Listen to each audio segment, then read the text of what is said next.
Hey there, author revolutionary. Before we dive into today's episode, I have a special announcement. As you may know, I am switching gears for a while and stepping into an exciting new chapter. Starting January 1st, I'll be launching the Manifest Differently podcast. This new podcast will take everything we've talked about here, things like manifestation, living your best life, and achieving big dreams, and expand it for neurodivergent thinkers. If you've ever felt called to embrace manifestation but struggle to make it work for you, this is the podcast for you. Together, we'll explore why manifestation works, why it can be harder for some of us, and the tools, tips, and insights that will help you manifest in a way that will align with how you think and operate. To learn more, head over to manifestdifferently.com or jump right into the first episode on January 1st by visiting manifestdifferently.com/1. I hope you'll join me for this next chapter. Are you ready to manifest differently?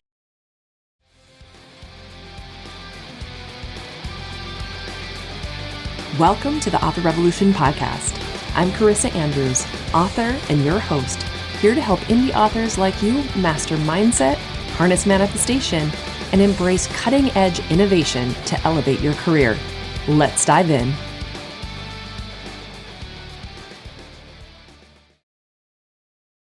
Hey there, Author Revolution fam. Welcome back to another episode of the Author Revolution podcast, where we dive into all the things writing, mindset, and manifestation to help you build a thriving author career. Have you ever wondered why writing sometimes feels effortless and other times like you're trudging through quicksand? Why some days the words flow like magic and other days even opening your manuscript feels impossible? You're not alone. Every author goes through secret phases of success that no one talks about. But today we're pulling back the curtain. In this episode, I'm bringing back Emma Dhesi, who has spent years studying the creative journey, and she's here to reveal why you feel stuck, why creative resistance happens, and most importantly, how to move through it with confidence. And here's something extra. Emma is teaching an exclusive Author Revolution Masterclass in March 2025, all about this topic. So if you're ready to understand the hidden cycles of your writing journey and finally gain momentum, you won't want to miss it. Stick around until the end for all of the details. Plus, we're diving into writer's block, executive dysfunction, and why embracing your inner weirdness might just be the key to your success. So grab your coffee or tea, get comfy, and let's get into it. Hi, Emma. I'm so excited to have you back on the show. It's been a little while. We've talked about a lot of things over the years, but today I'm bringing you back because you've developed a framework called the Four Pillars to Author Success. And I love, number one, that it's the Four Pillars to Author Success. Sounds so super cool. But can you walk us through what they are and why they matter to writers? Yay. Thanks for inviting me back, Carissa. It's Of lovely course. to get the opportunity to chat to you again. I always love it. So the four pillars, I just sort of noticed that I went through phases with my writing, particularly the actual storytelling bit of it, the actual physical writing. And there'd be times when it was all great and everything felt it was wonderful, and then times when it was awful. And I noticed this too, sort of in my community, but also in the wider world, just on Facebook or social media, seeing the sorts of questions and things that people are asking about their writing. And I realized that we're all doing this. We're all kind of going through these different phases and what I've called the pillars. And yes, to do with our writing, but also to do with all of the phases of being an entrepreneur, of being a writer. So the first pillar is awareness, just kind of being aware of where you are in this writing landscape. If you're straight through the gate, you're just through the gate, you've just started, you've maybe written your first short story or something, or you attended your first workshop and everything's so exciting and it's all new and fabulous. All the way up to somebody like yourself, Carissa, who's multi-published, six figures, all, living the dream and everything in between. We all just have to be aware of where we are in that writing landscape. Then the second pillar is the acceptance of that, because as we know, it's one thing to kind of be observant and understand something, but it's sometimes a different matter to kind of be okay with that and accept that Yep. this is where you're at the moment. This is the phase of writing or of life that you're in at the moment. And when it's the nice phase, we're more than happy to accept it. But when it's not so nice, we're a little less willing to accept where we're at. And we quite often fight against that. Then the third pillar is the growth pillar. And I would say actually this is the hardest and the longest pillar for the majority of us, especially at the beginning phase when you are really looking to sort of hone your craft, find your voice, establish yourself in your writing life. But equally, that's where a lot of the good stuff happens too. So the growth phase, the growth pillar is definitely a big one. And then the fourth one is fun. And I really wanted to include this almost as a reminder to myself, but to everybody that what we do is challenging, it's mentally challenging, it's emotionally challenging, it's physically challenging.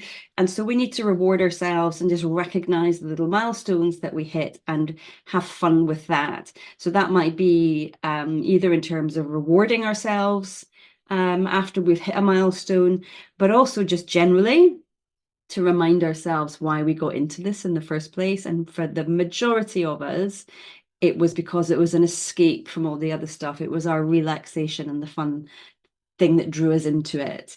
And so those are the four pillars, and we move around those pillars all the time. It's not you do one, then two, then three, then four, but you jump from one to the other, to the other, to the other all the time, because it depends what you're working on, which phase you're in. You might go through all of these phases, all of these pillars when on one project, but equally you'll go through them multiple times over the course of your writing life. So it's not a static thing, is what I'm saying.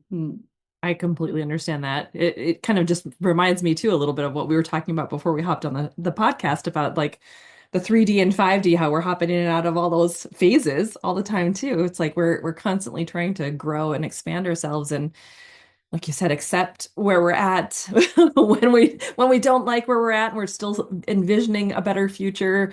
I know those of us who are high achievers or who have that perfectionist streak, it's like, no, I see where I have to go, but it's not there yet. Why is it not there yet? And then Yeah. we forget about the fun. So I completely love that pillar. To me, I'm like, that's one of them that I've reminded myself over the years.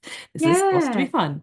Yeah. Because I don't know if you've noticed this with your sort of newer writers, but certainly I felt it myself and I see it in my community that as soon as we make that decision to, okay, I'm going to publish this book, we become so earnest about everything and we become so serious about everything that it sort of sucks the joy out of the whole process. And so I want to help us to get back and remember that it is fun if you let it be. And that I comes think through in what your happens writing. is we lose our authenticity because now all of a sudden it's like it's serious and we have to do this seriously and we have to put our mask on because oh my gosh, what if we showed up as ourselves and people didn't like us? So we have to kind of like, I don't know, wash ourselves down or something. It's so weird. Why do we do It is. that? It is. It is. And I think because, well, I've just been having this whole experience recently, last weekend, with exactly that, actually. And just the feeling of being weird and not fitting in anywhere. And I think that all of us writers feel that to a greater or lesser degree. But me kind of being aware that I have a weirdness and have an inner weirdness, perhaps not so much an outer one, but being aware that I've got that. But I don't know that I've yet accepted that. I feel you. For me, it's been the same thing this past year. All of a sudden, I had like a big slap realization across my face where I was like, holy crap, I'm autistic and probably have ADHD. Oh my God, where did that come from? Like, what just happened? Because Like, my that's a whole son was shift in diagnosed. identity. Yeah, but it was so freeing because all of a sudden I'm like, oh my God, that's why I do these things. That's so crazy. Ah, so there, gosh, so wound up in that then is the awareness that you've got these different ways of seeing the world and then sort of accepting that this is a part of yourself and explains so much. And so I'm sure that there's a lot of growth then that's coming with that as you learn how to be okay with that side of yourself It and was like enjoy it. it was like an instant realization. And then I was okay because before it was almost like, why do people not understand me? Or why are people so afraid of learning these things in depth? Like, what is going on here? It was like my brain couldn't comprehend it. And the more that you realize that people like there's literally a group of people who are scared of smart people. Like if they perceive you as smarter than them, it's almost like it instantly triggers a fear response. And so it revolts them. And then there are the people that like they can't follow and they're kind of like, you don't know what you're talking about because they can't follow. And so it's just like once I understood a bunch of these things, all of a sudden I'm like, nope, now I know who I'm calling in. It's all good. so weird. It's like all of a sudden I'm like, why aren't authors realizing what this is? Like, what's going on here? Oh, I get it. Okay. It was like an instant, oh, okay. Now I'm cool. Now I'm cool It now. kind of felt instantly good. It's like, Yeah. almost like a calm, a weight's been lifted. Yes, Mhm. absolutely. That acceptance of what is, and then just going, okay, well now I know my people. It's all good. Yeah, yeah, yeah, and can grow in that direction. Now you can grow in that Yeah, direction, yeah, and enjoy being with those people because they get you when you get them. absolutely. Yeah, that's where the neurodivergent manifester brand came from. And I started spinning into that where it was like, oh, okay, now I know my people and now I know kind of what I want to be or who I want to be teaching so that they understand. Because it's way more fun talking to people that get you, Yeah, obviously, right? You talk to people and they're like staring at you, or you're like, I don't know if this is the right group for me. yeah, yeah, yeah. And that I think that's like in the same for art in terms of our writing and that idea of finding our voice. You know, we read so much about what you should and shouldn't do in your creative life and the rules that there are if you want to create a piece of fiction and we can take those so much on board that we do start to lose our inner weird or our inner voice Yeah. and because we're trying desperately to fit in. But in that we lose what makes us unique and we lose what it is that people actually would love about us if we let it Right? out. Yeah, it's so wild. And it's like you almost have to go through that phase of like learning all the things so that you can then go back to breaking the rules and being yourself that you were in the beginning. It's like this weird full circle to do the whole Yeah, thing. yeah, yeah. Gosh. Oh gosh. Was there ever a specific moment or struggle that made you then realize that these four elements were the key to author success? Like was there a pivotal moment for you that made you kind of just stop and go, what?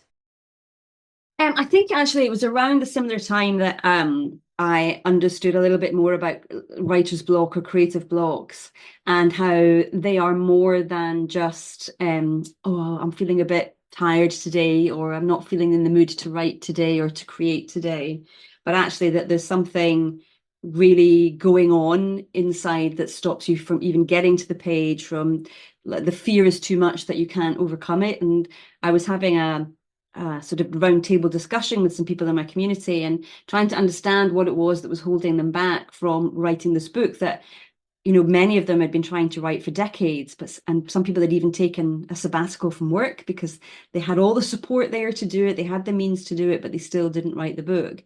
And I thought, well, that's more than just not doing the right class or not. That's a real writer's block, something going on there. And so it's started me just looking more deeply into this and just sort of observing what was going on around me. And I'm a very slow writer. It takes me a long time to kind of feel happy with something, and I noticed myself going through all of these phases, and then I'd maybe finish like a third or fourth draft of a manuscript and be feeling really good and feeling that fun section, and then all of a sudden it would be like, no, but I've just read this book over here and I realize mine isn't good enough, I'm not going to fit into that genre well enough, and so the cycle kind of starts again. So it Mm. wasn't any one specific moment other than that round table, but I'd say lots of little moments that just made me notice my own behavior around being creative in my writing, and then watching the comments come in on my social media and realizing, okay, so some people are, they'll maybe comment or email me and you can see, oh, they've got like 5 years experience and they've published 2 books, and you can hear it in the way that they write, the email or the post.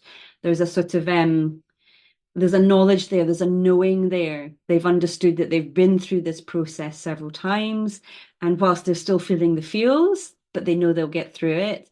And then you've got other people who have kind of just started, or have a lot of blocks going on, and so even though they've been writing for decades, they've not managed to make the shift.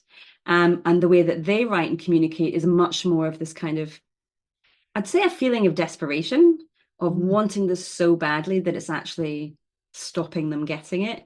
And so, because I've now been doing this a little while myself and just kind of understanding that when I look back on my own writing life, I can see how far I've come, and it feels really, really good. And now I can, it's almost like you take your head up from the page and you look around and you go, okay, this is this whole great big landscape, and I'm one person that's a third of the way through this path in this landscape. And it doesn't mean that I've failed. I've still got a long, long way to go. It's the creative world. You never learn it all. But at the same time, wow, look how far I've come. And that does feel good. And it's such a cliche, but it's just that sort of understanding that life's a journey. It's not the destination. But it is that kind of understanding, or Yeah. I understanding that, yeah, okay, I'm on the journey. And actually, that's quite fun. And what a lucky place I am to be. Yeah, and it's all about that perception too, isn't it? Like because like I'll even use myself as an example with Author Revolution podcast.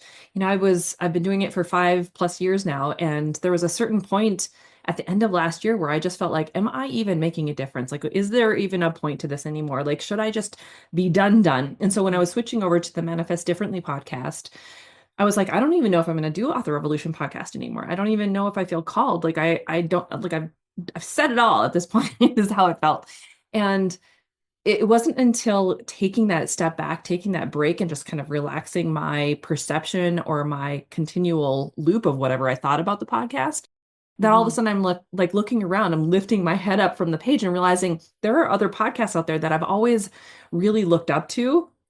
And I'm realizing in certain like charts or whatever that I'm actually higher up on the podcast, like even without like podcasting frequently, I'm higher up. And I was like, hang on a second, what?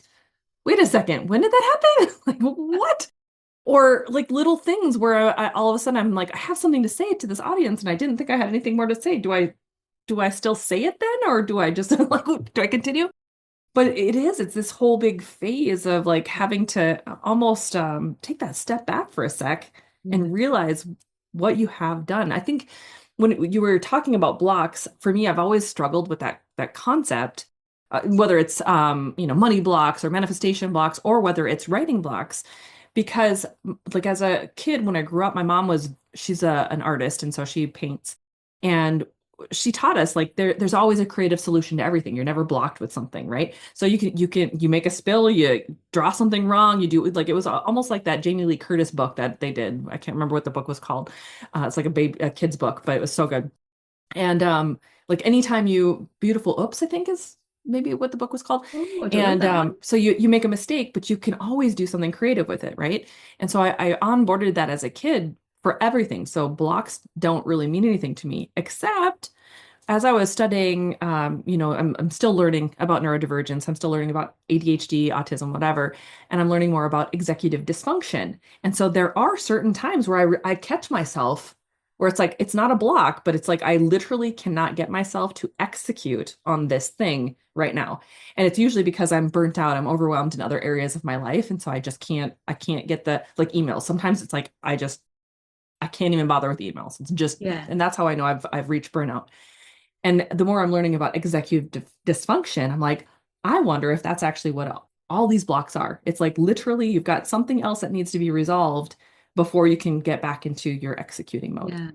So you just know? tell me what executive dysfunction is.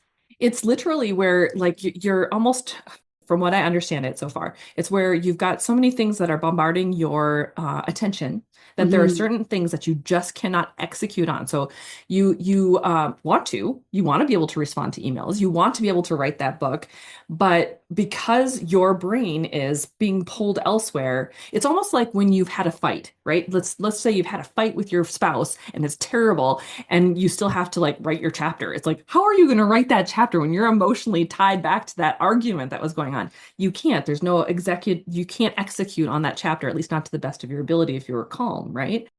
But it can be a myriad of ways where you just literally are blocking yourself because something else needs your attention, but you're not allowing yourself to go there. Yeah. So it's almost there's too much pulling on you and Mhm. so much you don't know where to start, don't know how to, which should take priority, and so Yeah. just not do any of them. Exactly. And I'm sure there are Mm. different layers to executive dysfunction too. I'm still, like I said, I'm still learning it all. I'm still Mm. learning the language of it all and understanding like how it actually affects me. But it's Yeah. kind of, I like the language of it better than block two because now it doesn't feel like you can't get around it. It's Yeah. just, oh, okay, now it's an awareness point for me where I go, okay, I'm feeling this executive dysfunction. I need to figure out what's actually trying to get my attention right now. It doesn't mean I need to take a step back, take a break, do a little less, like what's going on. And it just kind of helps me be more present. Yeah. But Yeah. yeah, it's really Oh, love fascinating. that.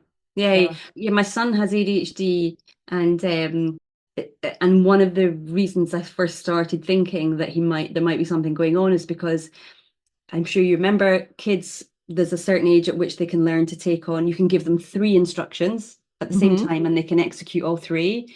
And Yep. even at an advanced stage, he couldn't do it. And I remember thinking, oh, okay, so we still just had, and this was maybe at the age of 7 or 8, we still have to Okay. do one at a time because otherwise he didn't know which to prioritize. And so would just be like a Freeze. rabbit in the headlights. Freeze. Yeah. It's that whole nervous system functional freeze. You just get into that like I cannot function. There is no Yeah. execution happening here. It's not going to go it's not going to go forward. But it brings you back to awareness. It Yeah. does. It does. Just that awareness solves so many issues. And I think for the people who then did develop this course for people with blocks. And I think just given, it's not specifically about writing, but just when they have that awareness of what else is going on outside of their creative life, that is having an impact on them, Mhm. then there's something they can do about it. And of course, there's always a bit of resistance. I'm not going to accept that. I can't believe what's happening over here with my sister has got anything to do with what's happening with my writing, but I used to actually think that everything. too. I'd get sick and I'd be like, no, it's not going to impact my writing at all. And then I'd read everything back from like the 2 or 3 days that I was really sick and everyone was super crabby in my books. I'm like, I don't think I should be writing when I'm not feeling well. Because now I have to redo it all anyway. And I was like, no, it's not happening. Okay, but yeah, and then we get if we accept it, then we can grow, we can make the changes, we can do the executive side of it, do our Yeah, checklists or whatever it is that we need to help us keep moving forwards and keep functioning. And then when we achieve that little thing, ka-ching, we can go, yes, I now I'm going to guess. reward myself for hitting that milestone. No doubt. That's definitely one that I need to do better on. The whole like rewarding and being aware when I get an accomplishment taken care of. I don't know if that's the I think it's the ADHD side where it's like you finish it, the dopamine's gone, and it's like you kind of like forget that it even exists and move on to the next Yeah. thing. And I Yeah. think you're showing exactly how important that is because you're a very busy person. You've got a full family life. You've got a very full working life. And I think I don't know if you're still renovating your home, but that's another big thing going I on. personally am not, but Colin definitely is. And so kind of being able to hit one of your milestones and just take a moment. And it's not even a big thing. It might just be an extra chocolate bar or even just physically giving yourself a pat on the shoulder to say, good job.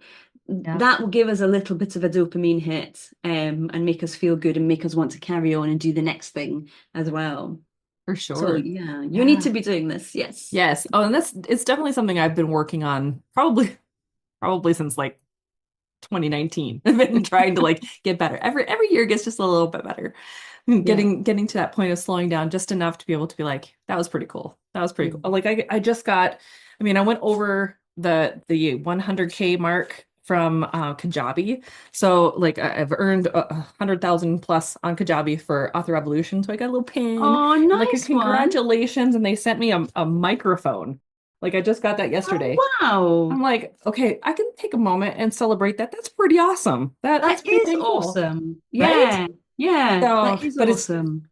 nor I don't know how to celebrate that. It's like I get it and I'm like, woohoo, I set it aside and then I go back and do my work. It's like, Put the pin on.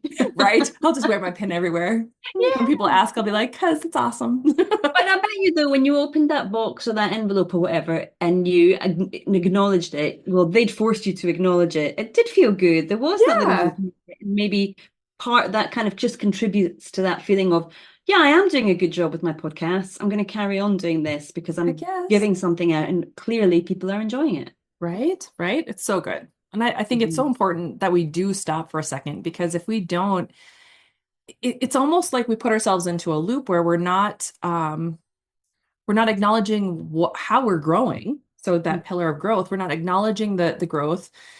And so we kind of then stay stuck in that level of like nothing's working. Why is nothing working? And when you're in that mindset, nothing feels like it's working. Even though Yeah. there is growth, we just can't see it. It's so weird and trippy. Yeah.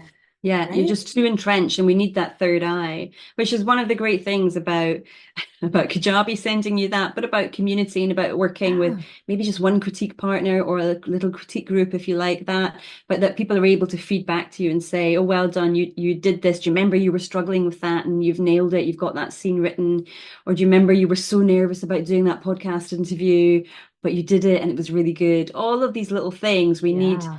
those external. It's not a validation thing, but it is a reminder to Mm-hmm. validate ourselves. Yeah. Yeah. One of the things I think it was Quinn Ward who told me about object impermanence. So those of us who do have ADHD, when we finish something, it's like it never existed. So like, even all the books, right? If you write all the books, you move on and you're only focused on the one that you're writing right now. None of the others technically exist anymore in your head because of object impermanence. And so unless we go back and refresh our memory, it's almost like we're constantly in that striving mode because we don't stop and go, oh my God, look at all those books that are back there. Hey, hang on a second, what just happened?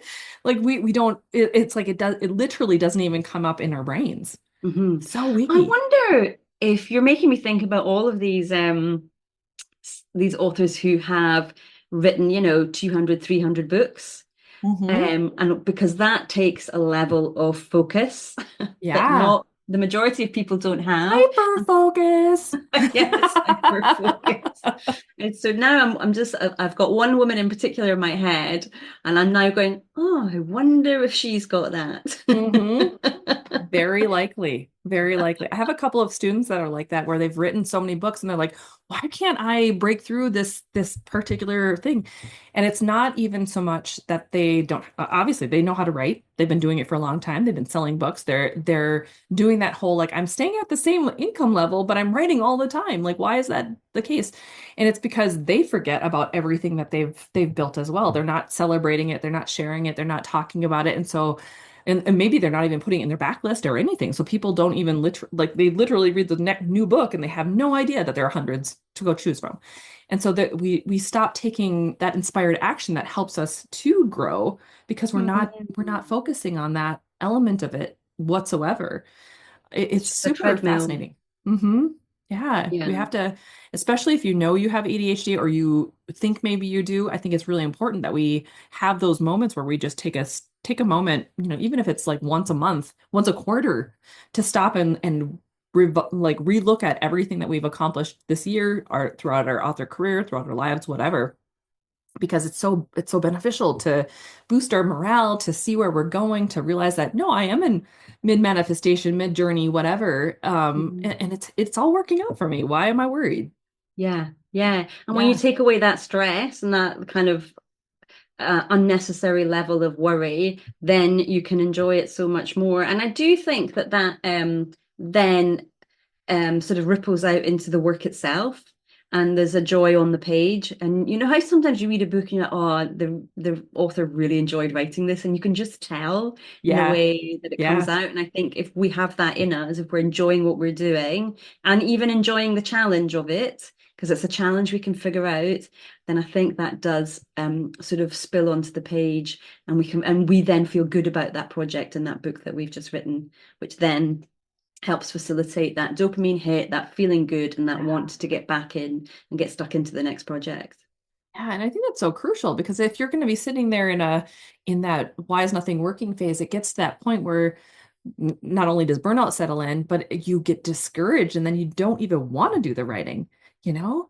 Yes, And yes, and that's yes. not fun. I mean, we got into this Yeah. because most of us, I can only speak for myself, I guess, but it's like it fulfills something in your soul where it's like you have something you need to get out, and it's one of the only ways you know how, Hmm. you know? Hmm. Yeah. Yeah. No, it does. I think for some of us, it is well, if I think about myself, it is the written word or the spoken word. That's the thing that keeps my brain balanced. But I know for others, it's doing things with their hands. So whether it's drawing or sculpting or ceramics or knitting, whatever it might be, just in the same way that for other people, it's going to be going for a jog and it's that physical movement that is the bit that helps balance their brain and gives them that outlet that just means that the rest of life can carry on well. Yeah. I've tried doing stuff, the crafting and things with my hands, but it just doesn't give me that same feeling of, um that same feeling of joy at all. But yeah, I know that there are people who do it all. They do a Yeah. little bit of it all, and each different activity gives them a different type of pleasure and a different kind of gratification in their Right. brain. I'm just thinking kind of like we were talking about Gabby Bernstein's book Self-Help, and those of you who are listening, if you haven't checked out that book, definitely go check out that book. It's amazing.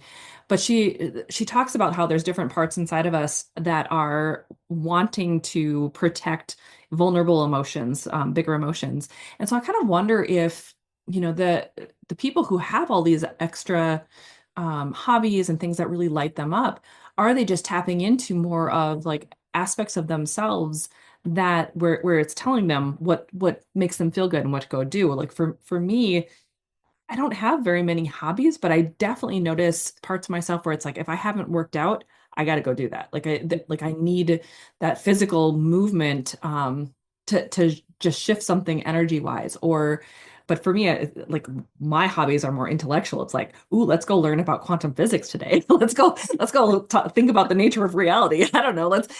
So for me, like my hobbies are more mental, and Mhm. but it's shifting gears of the mental aspects. Yeah, Like it's not authorship, it's now quantum physics, it's not manifestation, it's now self-help, like whatever, it healing, whatever. And yeah. so there are different, I think there's different ways to be able to tap into that Yeah, and be okay with it. multi-passionate people. Yeah, very much so. And I get the feeling, and I might get lambasted for this, but that because we do so many, because some people do so many of these different things, then it's for its own sake. People are enjoying it for its own sake. It's not to become the best at any one thing in particular. Mhm. So we might never be that six-figure selling author. We might never have that back catalogue of 30 books.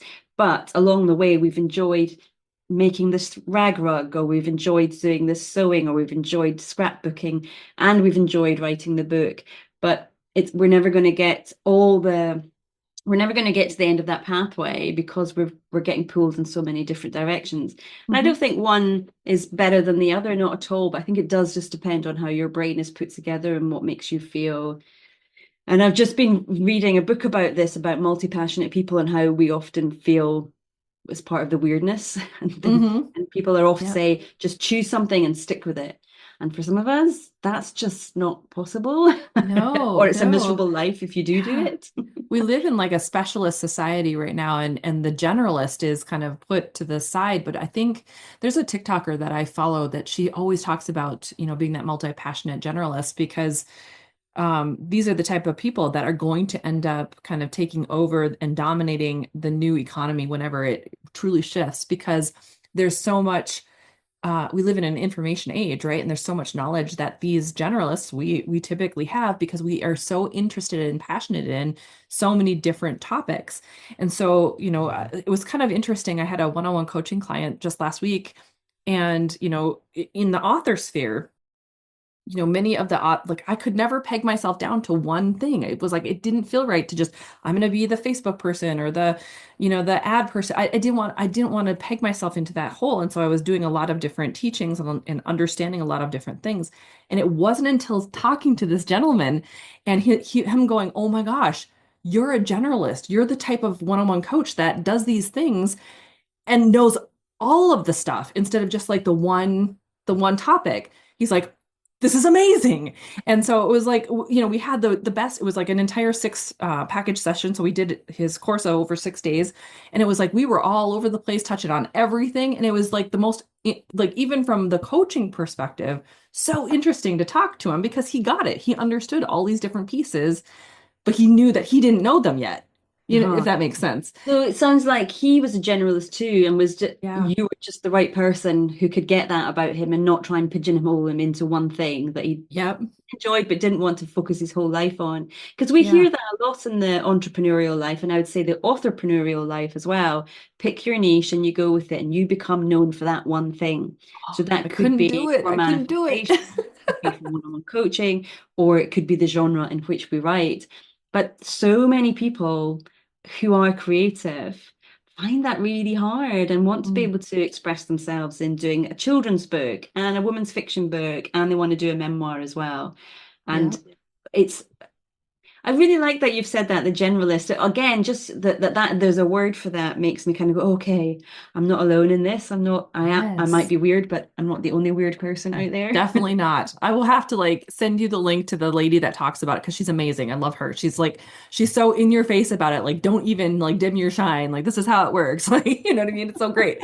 And it's like we need to just accept our quirkiness and be okay with it and just follow our passions because if you follow anyone like Daryl Anka and Bashar, I don't know if you know, do you know who Daryl Anka is? Or Bashar? Okay, No. so Bashar is a channeled group of entities. And so like they're talking about like when we are human in our human form, like our job literally is to just follow our excitement to the furthest part you can take it. And then when you can't take it to any further, you find something else at that level of excitement that's going to excite you and you just follow that until you can take it no further. And that's literally like what we're supposed to be doing as we explore this reality that we live in. But in so many of us, we're trying to tamp it down so that we fit into those boxes.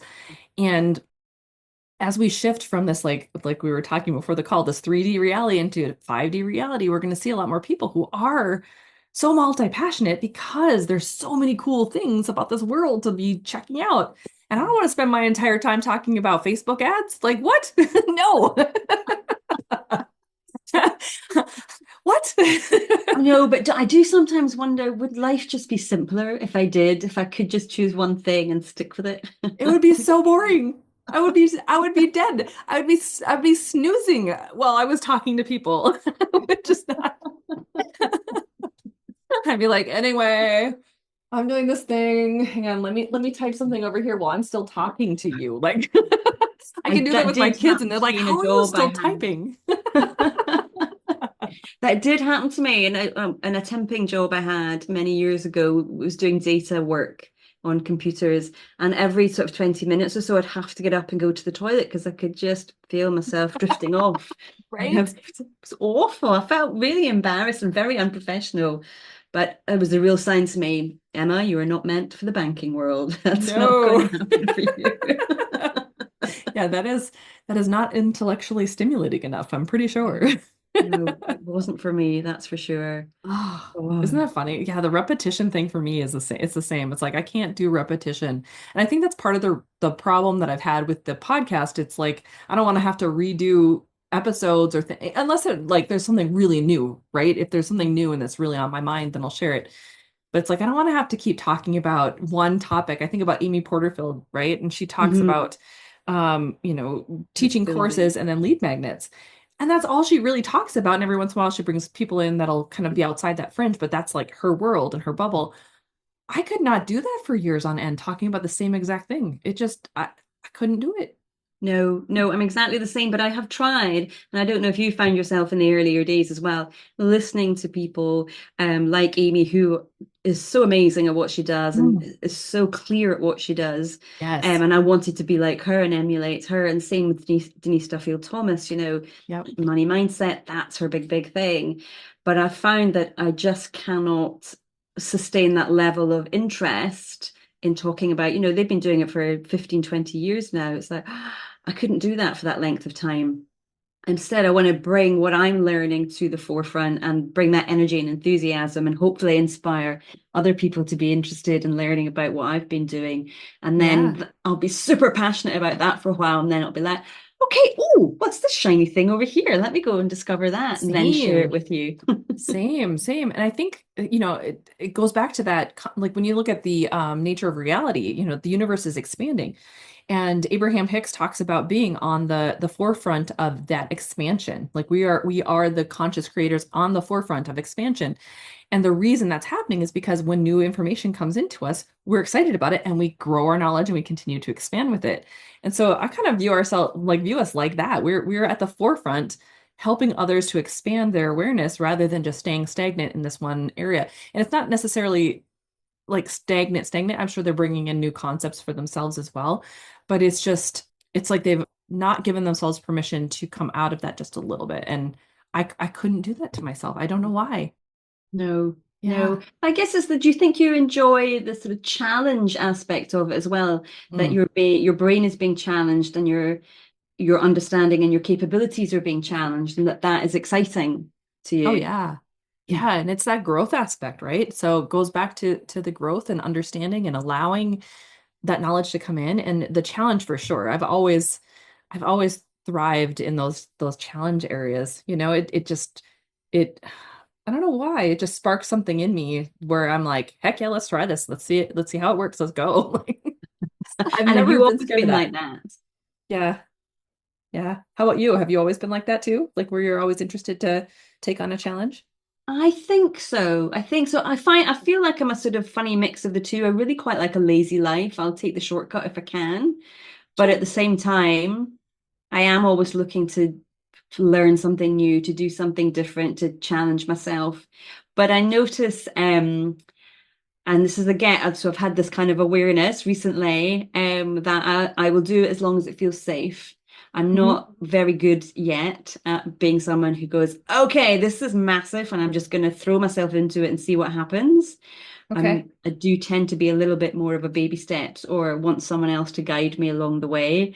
So I still get the heart palpitations and the excitement at doing it and that it could all go wrong, but I feel I've given myself the steps to do it. And so for that reason, that might be in terms of quantum shifts and quantum jumps, that might be one of the things. I think it probably is one of the things that's holding me back. So my next growth in that area, should I choose to accept it, would be to kind of just jump in both feet and see what Yeah. happens. And if it fails, it fails. But if it succeeds, that could be Well, and it, amazing. it could be the thing that helps you with that. It could be like doing the self-help book from Gabby. Seriously, because when you had that, there's a fine line between anxiety and excitement, right? And Mhm. so when you can lean into like what's causing you to not want to take the leap in excitement and kind of go inward and ask those questions of yourself, like do you have a child in there that did something and was just like completely out there and was so happy, but you had an uncle who like slapped you back and said no, you can't do that sort of thing, that's not how it's done, and now all of a sudden you think that is impossible, you can't do those things, and so then the second you think about doing it, your nervous system gets dysregulated, which puts Yeah. you into the whole fight flight freeze moment, and so then you can't move unless you resolve or bring to light those feelings, right? So it's And not learn to even, distinguish between those two, that excitement and because physically yeah, it's the same, isn't it? The excitement and the yeah, fear physically manifest the same. Yeah. yeah, yeah, Yeah. they do. It's so You've just, weird. in that little sort of example that you were giving there, you reminded me that a couple of weeks ago I went into town with my kids to go shopping, and we went to a record store that sells all sorts of things as well as records. And the kids these days love these potluck things, don't they? They just love these. And I don't think it was a potluck thing, but I opened it anyway to have a look, and the three of them just went, oh, because somewhere along the line they've been, I don't know if it's come from me, but somewhere along the line they've been told you can't open things and have a look at them. I don't think this Ooh, was a potluck thing because I did feel bad, and then we realized no, it wasn't. But that's just exactly that example. So I've gone there in there and broken that rule that you don't open things in the shop until you've bought it and taken it home. So I yeah. wonder how that's then going to play out for them. Is this going to be something that they just think I'm a criminal, or that it will encourage them that they can open things and check that they work and aren't broken before they buy them? Right, right. I know one for me that brought up was when Colin first came here from England. Like I guess this is just the way he's always been. I don't know if I doubt it's everyone in England, but like we'd be going around the grocery store and he would get like a bag of chips. This was like when we first got together. He'd get a bag of chips, he'd just open it and start eating the chips. And I'm like, oh, you haven't paid for those yet. Like, what are you doing? You can't eat those yet. He's like, why? We're gonna pay for them when we get to the counter. Like, what? And I'm just like, oh my God, no. But Yeah. it's so weird how we get trained on these like unspoken rules. Yeah, yeah. Oh no, I don't think I would do that. Or if I did, I'd be um, I'd feel very defensive the whole way around, waiting for somebody to say you're not allowed to do that. And I'd And have no my one ever argument does. I ready. mean, really, they're all like getting paid minimum wage. They don't care. They're like, you do you, boo. Like, whatever.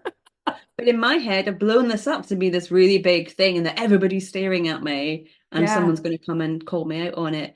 But they're not, and so it is a funny state that we get ourselves into, and can stop ourselves from doing something exciting or doing something new or a bit naughty, just right. in case. Yeah, Yeah. just to see what happens. Yeah. See how you feel, see what goes on. Like, are you excited about it? I don't know.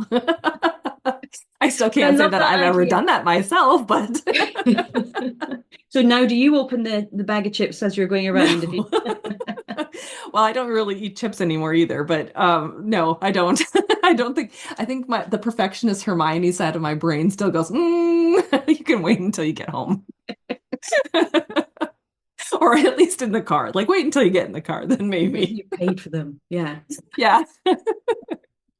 Oh gosh, too funny. We humans are so funny how we give ourselves rules and, then when you see people breaking it, it's like, what? What? And you expect alarm bells to go off. I mean, I'm even looking at like the United States right now. I'm like, where's the alarm bells right now, people? Like, come on. Ah, Well, ah. yes, yeah. But I think it is, and just to sort of, if we think about ourselves, we are the sort of hero of our own stories, aren't we? And so Mm, everything in our lives we see from our own perspective. And if I was just to sort of think about our writers who are maybe listening, it's that same way with our protagonists and our characters and our antagonists in particular, oh that yeah, each of them are looking to see the world from their own perspective, whatever that might be. And our characters go through each of these pillars in their own little way as well as they go through that character arc and that journey that they're having. Quite often, absolutely. your protagonist does not have the awareness that they need to have. They're not sure where they are. They don't understand. And then a big part of the middle section is that growth that they go through. And then at the end and the climax of the scene and the denouement, then they can have the fun that they've been through, that tough side. But it's Yeah. yeah, it's a, it's a journey that we all go on, whether it's in real life or in our minds, Mm, or as the rest of the world perceives us. But certainly, just even in the shopping, going grocery shopping, we'll go through these four pillars. absolutely. Have you, 'cause success in writing isn't always about like what we add, but has there ever been anything that you've had to unlearn when it comes to your process, your writing, your coaching, business, whatever, that really made a huge difference in your success? Ooh, to unlearn, that's a good question.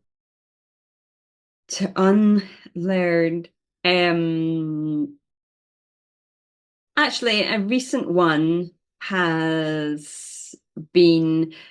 So when I first started, then my big belief was if you're going to be an indie writer, you've got to have a huge, great big back catalogue, and then you've got to sell millions of them, and you've got to become this six-figure author. And it's about almost like this conveyor belt. And I would go to conferences and I would see the very Mm. successful people up there on the podium Yep. and they've published hundreds of books. And I'm thinking that's what I've got to be able to do. But confused too about how do they write so fast and so quickly? And so there was a kind of I attempted to do this for a period of time, and then I had to unlearn this and realize, well, actually, probably just not so much unlearn it, but realize that I couldn't learn it. It wasn't in me, and that I'm just a much slower writer. And I do enjoy the character side of it. I do want to have deeper characters. I do want to write books that have more depth Hmm. than you can write if you're publishing a book a month. So I want to take that time, or I'm accepting that that's just the way I am. I wish I could write a depth filled book in a month, and I'd have a whale of a time, and I'd have a huge back catalogue.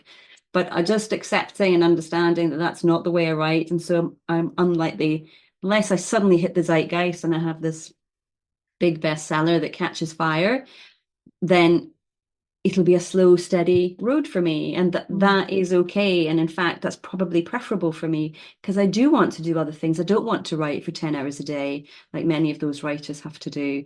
I Hmm. want to be able to do a few hours a day and then go and do the other things in life and spend some time with Same. my kids, or, I want to learn a language, all those little things. Go and read the books that you've been recommending to me. Right? Um, and all of those other things. So that has been something that certainly helped me. Just this an idea of slowing down and that going at my own pace. I think that certainly helped me in my own writing. And I think too, in terms of my coaching, it's helped me have that same empathy for or understanding that for my clients, the clients who I attract, the writers I attract, they also are writing stories that they've been thinking about for decades, usually. and they have something to say and they really want to say it well, they are not looking for that quick rapid release. But and so that's why they come to me, I think, because they understand that I take my time, and that gives them permission to take their time, and get it and write the book that they want to write. So I'd probably say that's the closest to sort of unlearning. And in terms of craft, maybe I can't write to market, so having to kind of not try and fit that template for writing in a specific genre, but maybe just take elements of it and write the book that I naturally write, which I'm learning is then that's how my voice comes. That's how I learn my voice and I develop my voice as a writer. And again, that's the same for the writers that I work with. We need to take our time to figure that bit out because I think that does take time to figure It that bit out. does. Well, I think so many of us have something that we're really wanting to say. And if you're trying to fit it into a mold of like writing to market for every book, you're not getting you still feel silence then because you don't feel like you're saying the thing that you're meant to be saying. You're just kind of fitting in with the sea of all the people who are saying exactly the same thing, Yeah. you know? Yeah. Yeah, I get Yeah, that. and there's a place for those books as well. Don't get Oh me wrong, yeah. because there are a lot of readers who maybe have a stressful job and they just want to read a fun story at the end of the day. A friend of mine who, well, she used to be a lawyer with the United Nations and dealt with some really difficult things. So her favorite type of book, she just loved Jackie Collins because, it was just fun, it was ridiculous. Um, and you could laugh along with it and enjoy it and not have to think about it. So good. I love that. I mean, obviously the indie publishing world moves super fast. You know, we've got AI, we've got rapid releasing, like you just said, algorithm changes. Yes. It's a lot. How can authors use the four pillars then to create a career that's sustainable for them instead of burning them out? Yeah, good question. And this is a big topic now, isn't it? I think we have seen so many writers doing the writing for 10 hours a day, absolutely burning Oh yeah. themselves out. I think one of the places to start with that is sort of knowing what success will look like for you, knowing what it is that you actually want to do with your writing. I think that why are you doing this question is so relevant and probably would start there before even stepping into the four pillars. What is it that you want to do? Do you want a massive back catalogue? Do you have the type of personality and brain that can write for 10 hours every day? In actual fact, you would enjoy that. That's one thing. But then understanding if you've got a full-on job, if you've got kids or you've got caring responsibilities or you just don't want to, Right? you've got that slower pace. I think starting there is that is the best place. So then you can sort of think about how you're going to go forward. And that's a level of awareness right there, isn't it? Just aware of what it is that you are trying to do.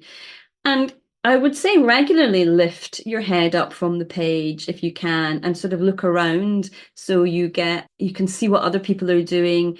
Look at the authors that you admire and see where they started from. I think a lot of newer writers particularly forget that their favorite writer was where they are now.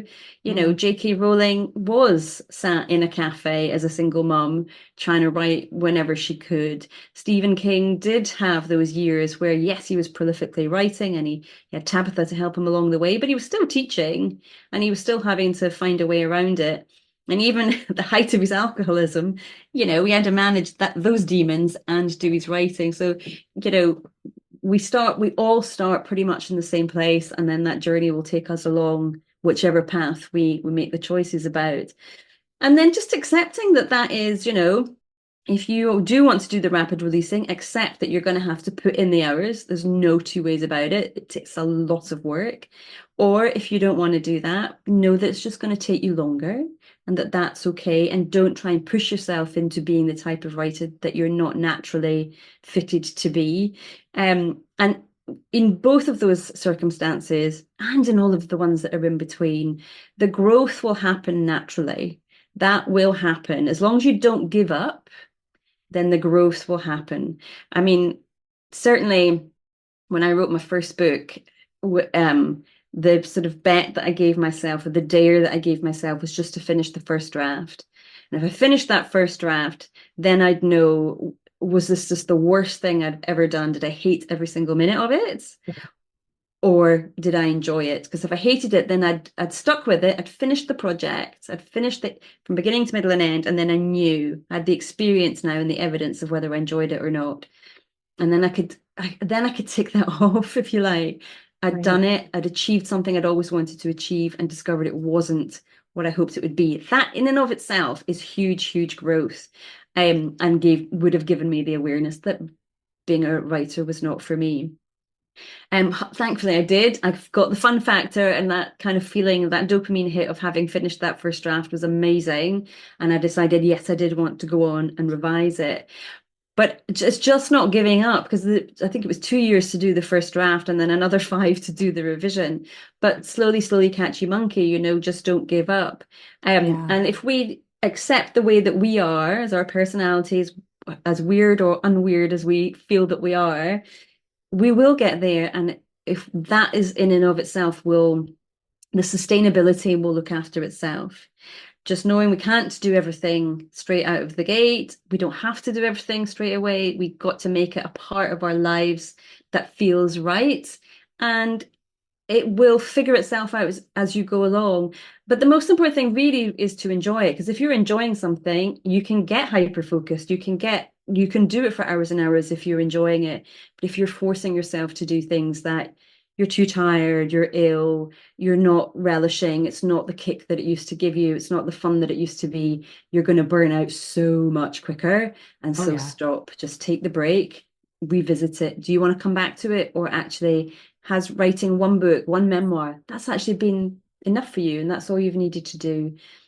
And you'll know in your own heart as well, no, I've got so many more stories I want to tell or books to write. And so it is an inner thing. I'm thinking about, you were mentioning Gabby Bernstein there, and looking in, kind of examining, self-examination there. The feelings that you have around your writing, do they come from a place of excitement, or are they coming from a place of fear? And then you get to make a decision about it after that. But just, yes, periodically come up for air and kind of think, okay, where am I now? What's going on? Am I still enjoying this? Do I need a break? Or am I raring to go? Yeah, I think that's so key. Like have your why at first, but be okay with the pivot if you get presented with some new evidence and you're like, maybe not. Maybe Yeah. we'll slow down a little bit, or like life circumstances change. I know for me, I get very like I make a decision and I will go after it. And there will be a point in time if something's not working the way I want that I have to pause and go, okay, is it not working because like I had unrealistic expectations? Is it not working because that's not meant for me? Is that not working because I subconsciously don't want it? What's Mhm. happening here? And then I have to pause, reassess, and then give myself a new why. Does Yeah. that ever happen for you too? Oh, 100%, 100%. Yeah. Particularly, I mean, being an entrepreneur or entrepreneur, it's hard, and you're in there on your own, and you're having to make all the decisions by yourself, and a lot of it is problem solving, and sometimes Mm. that's exhausting, and sometimes you think, well, I've been trying to problem solve this for a long, long time, and it's just not happening. And exactly as you're saying, is that because I'm doing the wrong thing? Is it because secretly I don't want it and I just haven't admitted that to myself? I haven't accepted that yet. Right. Or is the universe trying to show me another way and open a different door for me, or closing this door and opening a new one for me? Pivoting all the time. So actually, a good example would be, my first books were women's fiction, dark women's fiction. I thought, I keep going. I would start the book thinking, okay, this time it's going to be a nice, light, kind of rom-com type thing, something fun, something light. And then by chapter 2, we've gone down a really dark path, and something awful has happened. You're trying to exercise some demons, Emma. Yeah, I absolutely was. So then I thought, well, why don't I just go for it? Why don't I just go down the full-on thriller route? And so I've gone down that route and tried to hit all the stereotypes and the tropes and the genre conventions. But it's not been good. The first thriller I wrote was okay, it was quite good, but not great. And then the second one I just could not get to work. And so after 2 years of kind of trying to figure this book out, I've had to accept first of all, I don't think I'm quite smart enough to write a thriller. Don't think I've quite managed that yet. And so I've had to I don't pivot. agree with that. I don't agree with that. So I've pivoted and gone back to women's fiction. And there was quite a relief that came with that. I felt like I was putting on a pair of slippers again, something comfortable, something I'm familiar with. So I get to make a choice at some stage. Do I stick with this? Is this really what I'm supposed to be writing and stop trying to fight it? Stick with the women's fiction, or, later down the line, after I've gone through a little bit more growth and maybe understood things a little bit better, or brought my own voice to the thriller genre instead of trying to write the next Frida McFadden or John Mars, but write my book, Mm. then maybe the fun bit will come and the success will come because I've had that level of growth. So I don't know what will happen. I am sort of trying to stay open and see where the universe is going to direct me to. But sometimes I don't know if you find this, Carissa, but sometimes the biggest challenge is for me is to open my ears and kind of listen and stop trying to do it my way, but actually listen to what I'm being directed to do. Following the breadcrumbs from the universe. Yeah. Yeah. It's interesting what you're talking about too. It's like it, I think if my audience is listening, what's so fascinating about what you just said is that even when you know all the steps, even when you know all the rules and you know the genre conventions, it doesn't, we're still human, right? It doesn't mean we're going to always be perfect. I think about like myself with manifestation, like we still trip ourselves. We can know how manifestation works. We can teach how manifestation works, but we still have our own human brains and our own human stuff that we're healing and working through. And sometimes we trip ourselves up and we get caught in the same BS that we're teaching you not to be in, like, right? And so it's like we're still human and we're still trying to do all the things, but sometimes you just gotta you got to go through the lesson and you got to learn the thing again and you got to start over. And yeah, it's part of the process for some of us because we're trying. I think about it and I've taught about it, where it's that learning spiral, right? We start at the top and we keep going, and sometimes we just got to keep learning that lesson until we really get it. I know. Well, I 100% agree, but isn't it frustrating? You think, I've done this 10 times already. I know this. Why am I still doing the same thing? And then all of a sudden it's like, there's obviously something here I need to heal. What is it? What is it? I'm going to stop doing the things for a minute. That was me last summer. I'm like, nope, nope. I gotta, obviously I've got some inward stuff I gotta do. Yeah. Shadow work comes out, inner child work comes out, hypnoses come out, like all the things. Yeah, yeah. And that could be the same for some of the people listening today. And they maybe in the back of their brain that they know there's things that they need to look at, but are not ready to go there yet. Mm. And that, I like yourself, I've done quite a bit of work over the years, but there's still some things I'm not quite ready to go there yet. Mhm. And we can't do it all at once, but just step by step by step, or kind of, around that spiral, enough times we'll get there. And with each release that we have, then we'll get further forward in what it is that we're manifesting, bringing Yeah. into co-creation and making our lives better. So good. So true. Okay, so Emma, you're teaching a master class for our Author Revolution Masterclass class membership. See if I can speak that real fast. It's going to be happening on Friday, March 21st, 2025 at 1 p.m. CDT, if anyone's listening, which I know you are. So how is that class going to expand on what we've been discussing today? And what can attendees expect to take away that they might not be getting anywhere else? So, oh, yes, I'm really excited for doing this. So, we are going to be looking at those four pillars. We're going to go into a little bit more depth with them and pull out some examples of where they might show up in a person's life. And we're going to delve into the sort of understanding why these things are key to our own success and why this is so, so vital. I mean, obviously, I come at it from a writer's perspective, but really, I believe that these can ripple out to any area of our life. So if somebody comes to the class and there's something that they're feeling stuck in, but it's not so much to do with writing, but something else going on, I think the exercises will still be really beneficial. So we'll kind of do a little bit of a deep dive, but the biggest portion of it really is I want us to do some exercises that we'll have time and space to kind of reflect on some things. I'll ask some key questions that will hopefully open up some inner dialogue for everybody who's there, and some journaling. And then if people want to, we can kind of share about that, because one of the wonderful things about sharing is you often hear that somebody else is experiencing the similar thing. There might just be a slightly different twist on it, but they're going through something similar. Or somebody else is able to articulate something you're experiencing but didn't know how to put into words. And certainly when I've been through experiences like that, it's been such a relief because first of all, it makes me feel a little less weird, but also someone has given voice to something I'm feeling and okay, and now I understand where I'm stuck and why I'm stuck. And that in and of itself can just allow me to move forward. So we'll do a few little exercises and then of course there'll be some time for some Q&A and some feedback. Yeah. That's so good. I can't wait. It's going to be so much fun. I love doing exercises like this and being able to go through. I think manifestation is very similar to that too, where it's like, I teach manifestation for authors and then I teach it for neurodivergence, but it's like it expands to more than just books or money or any of those things, like the principles apply. And so when you dig in, to a lot of this work, it's so helpful on so many levels. And I just love it. I think it's so cool. And I think Yeah. being weird is awesome. I used to have a t-shirt when I was in high school, literally that said being weird. What is it? I'd rather be weird than normal. That was my shirt. I wore it all the time. I'm like, that was my mantra. I'd rather be weird than normal. I need that t-shirt. That's where I'm at right now. I need that t-shirt. Yeah. I was always that kid that was a little too advanced when it came to class consciousness, I think. I was always the weird one. But the cool thing was, like, I could get along with everyone because of the fact that I understood how everyone was a little bit different.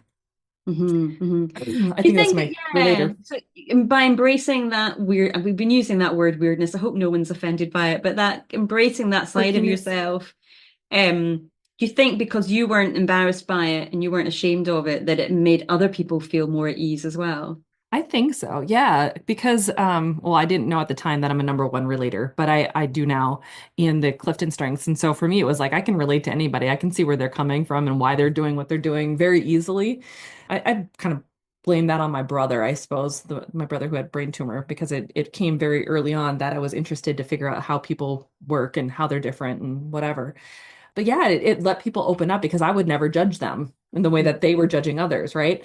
And so I kind of became that safe place. So like it didn't matter what clique it was. They all knew that they could talk to me, or that if we were in a group together because of a school project or whatever, they're like, "Oh, she's just Chris. That's okay." So like I was always kind of that safe. I was Denmark or Switzerland or something. I don't know. And so that confidence, though, to be okay with that, because, when we're in high school, none of us want to be different. The majority of us just want to fit in and kind of be unseen. Mm, And I've certainly stood out in our school. We were a very, very small school. We were the only family of color, and my dad was my maths teacher. So I also had a parent who was a teacher in the school. sure. And so just a lot of things made me feel like I stood out and was different and was weird. But Mm. it sounds like whatever was going on for you, somewhere you were like, okay with that and not trying to hide that. And do you think that's innate within you, or do you think that was something your parents gave you? I think it probably stemmed from my family because for me, like I said, I had my brother who had a brain tumor, and so he was developmentally delayed because of that. I had an aunt who was like my best friend growing up because she's about 5 years older than me, but she had Down syndrome. And then I had an uncle who has schizophrenia. So to me, it's like I've seen weird. Like you kids at school don't know weird. It's kind of like my personality, right? And I'm also very socially justice oriented, and so I didn't allow people to pick on people like my brother Scott, right, or my aunt Brenda. I'm like, no, these are people. Like I know that these are normal people. Like they might not look like you, they might not talk like you, but they have awesome depth and thought and all the things. And so I was very much like on their side. So if people were going to be bullies to those people, I was like, no, F off. And so I knew innately that I was not as weird in their eyes as them. And so there was like this spectrum that I could see, and so I kind of fell in the middle. I'm like, okay, I'm weird, whatever. Right. Like, so Right. it didn't bother me at all.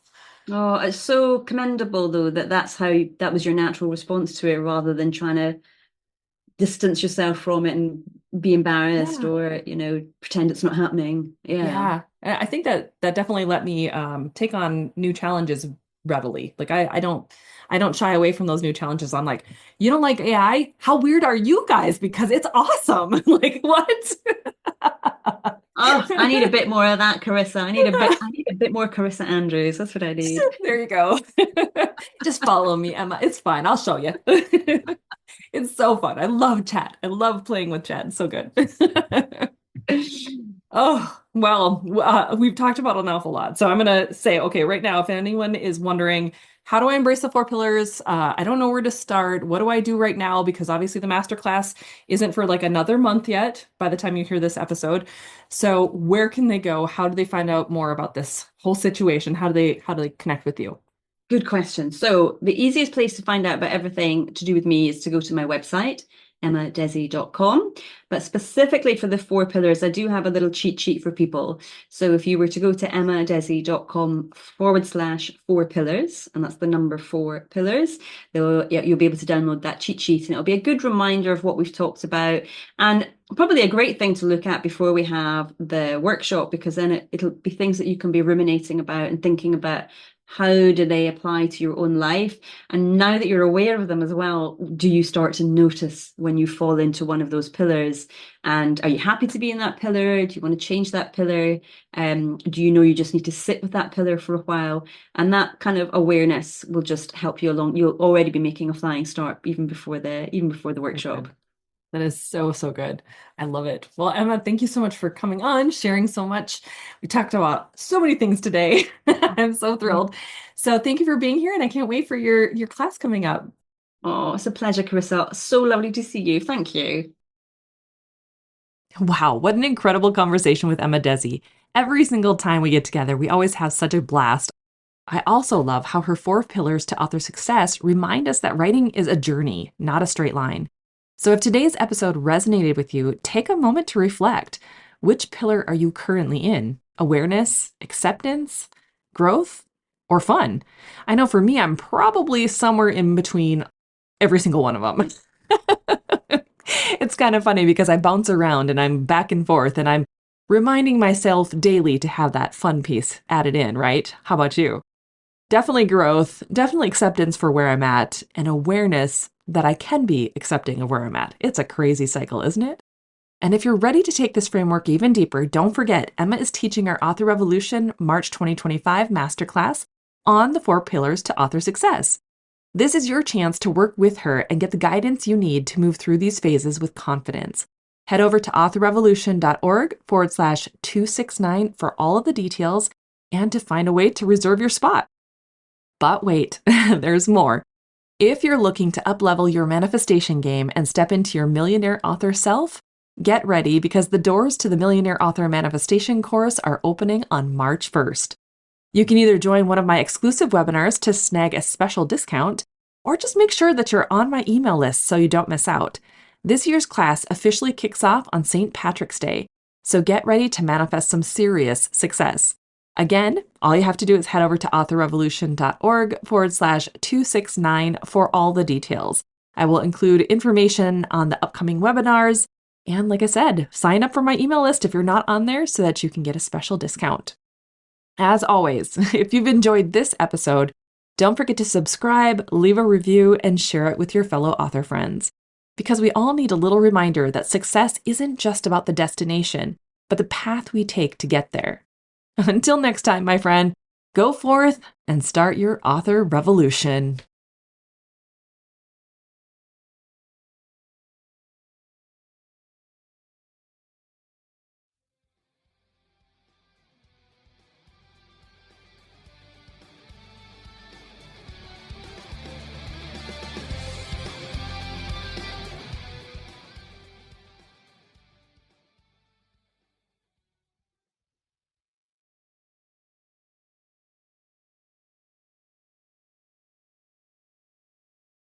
Hey there, revolutionary.